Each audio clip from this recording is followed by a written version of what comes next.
Hello बच्चों, good morning.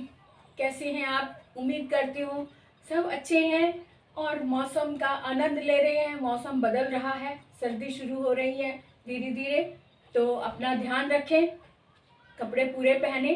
सर्दी के आजकल बीमार होने का भी मौसम है, तो इसलिए बीमार ना हो, क्योंकि बीमार होना यानी अपने कार्य से थोड़ा पीछे हटना, यानी अपनी प्रगति से थोड़ा पीछे हो जाना। इसलिए अगर आप अपनी प्रगति चाहते हैं, प्रोग्रेस चाहते हैं, तो सेहत का सबसे ज़्यादा ख्याल रखना, क्योंकि बीमार होना यानी अपनी प्रगति से थोड़ा पीछे रह जाना, इसलिए बीमार नहीं होना। तो आज मैं आपके लिए लेकर आई हूँ सूचना लेखन। सूचना लेखन की रूपरेखा कैसी हो, ये हम देखेंगे कि सूचनाएं किस प्रकार की हो जाती हैं, किस तरह की आ जाती हैं या किस तरह की हो सकती हैं। तो ये सारी बातें हमें पता होनी चाहिए, तभी हम उस पर अपने विचार व्यक्त कर सकते हैं, या फिर उस पर अपने जो लिखने का ढंग है वो कैसे हो, इसकी तैयारी कर सकते हैं। तो देखते हैं कि सूचना लेखन की रूपरेखा कैसी हो। चलिए देख लें कि सूचना कहते किसे हैं। वे आदेश जो संबंधित कार्यालय, संस्थान अथवा विद्यालय की दैनिक कार्यवाही के लिए आवश्यक हो, उसे सूचना कहते हैं। जो आदेश संबंधित कार्यालय या फिर विद्यालय या फिर कोई संस्थान से रिलेटेड कोई दैनिक सूचना हमें देनी है, तो उसके लिए सूचना आवश्यक होती है। सूचना की भाषा सरल, स्पष्ट और संक्षिप्त होनी चाहिए।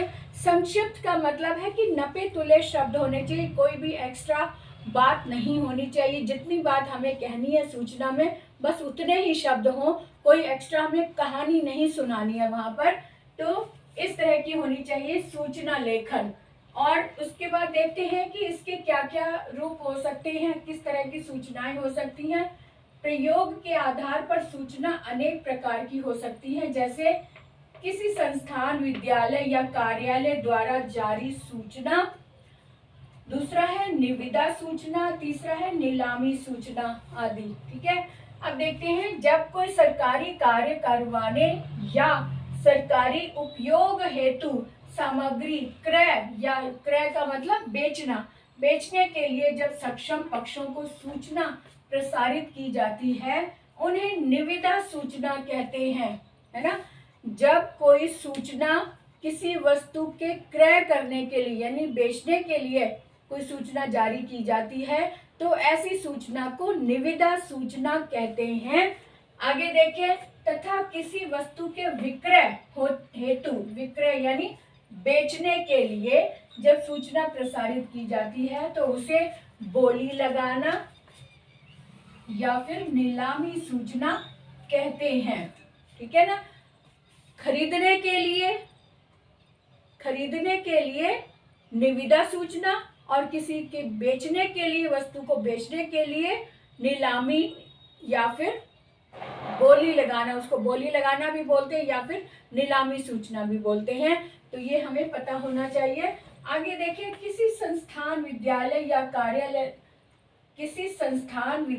या कार्यालय द्वारा जारी सूचनाओं का उद्देश्य लोगों को किसी संस्थान, विद्यालय या कार्यालय द्वारा दिए गए निर्णयों से अवगत कराना होता है। इसका मकसद क्या होता है सूचना का, कि जो भी निर्णय किया गया है इनके लिए कार्यालय द्वारा दिए गए निर्णयों से, यानी इन संस्थाओं द्वारा, विद्यालय द्वारा, कार्यालय द्वारा जो एक निर्णय पास होता है, उस निर्णयों को सूचना के द्वारा लोगों तक पहुंचाना, ये उसका उद्देश्य होता है। इसलिए सूचना जारी करना ये जरूरी हो जाता है, ताकि आम लोगों को, या विद्यालय है तो सभी बच्चों को इस सूचना के बारे में जानकारी प्राप्त हो। अब ये जब भी सूचना जब हम जारी करते हैं, तब जो हम कॉलम बनाते हैं तो ऊपर सूचना शब्द जरूर होना चाहिए।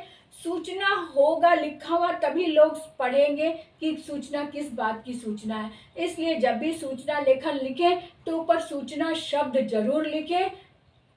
अगर आप सूचना शब्द नहीं लिखेंगे तो लोग आकर्षित कैसे होंगे, आपकी सूचना लेखन जो है वो अधूरा रह जाएगा। इसलिए फुल मार्क्स लेने के लिए आपने पूरे उसके जो प्रारूप होता है उसका पूरा ध्यान रखना है।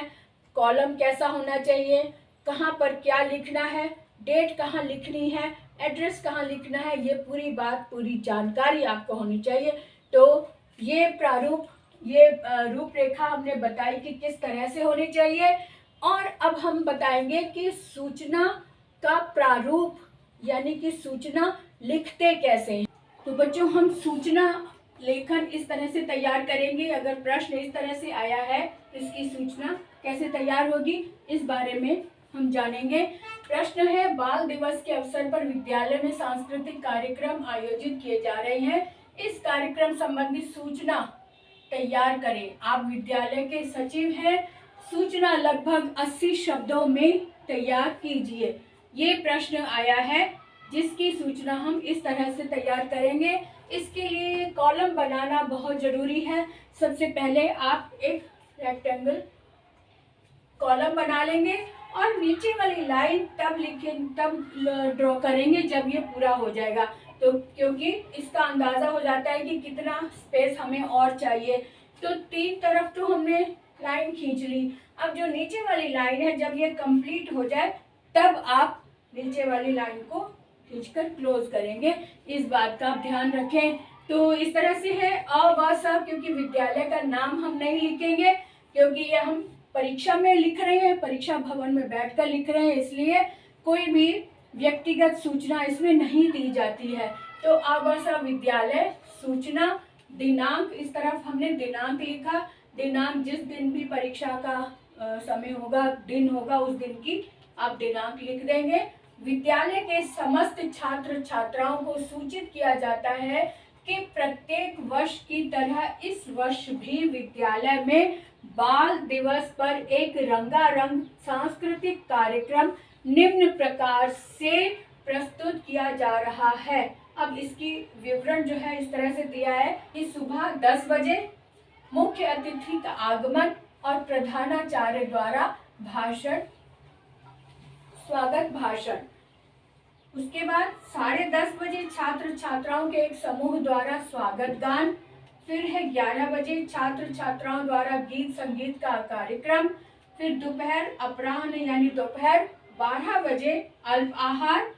सभी, उसके बाद एक लाइन में एक मुख्य बात लिख देनी है। आप सभी छात्र छात्राओं से आग्रह है कि समय पर कार्यक्रम स्थल पर उपस्थित होकर कार्यक्रम की शोभा बढ़ाएं। सिर्फ एक लाइन में अपनी बात कह दी। अब निवेदक, नीचे लिखने वाला कौन है? निवेदक, सांस्कृतिक सचिव, अ ब स विद्यालय। इस तरह से हमने ये सूचना तैयार की। विद्यालय में बाल दिवस के अवसर पर जो सांस्कृतिक कार्यक्रम होने उससे संबंधित ये सूचना इस प्रकार से हम तैयार करेंगे। इसी तरह से प्रश्न जैसा होगा, प्रश्न के अनुसार ही हम सूचना तैयार करेंगे। सूचना शब्द ये लिखना बहुत जरूरी होता है, क्योंकि सूचना शब्द को पढ़कर ही हर कोई देखने आएगा कि क्या सूचना लिखी गई है। ठीक है, तो इस तरह से हमने आज सीखा कि सूचना लेखन कैसे तैयार करते हैं, और मुझे उम्मीद है कि आपको समझ में आ गया होगा।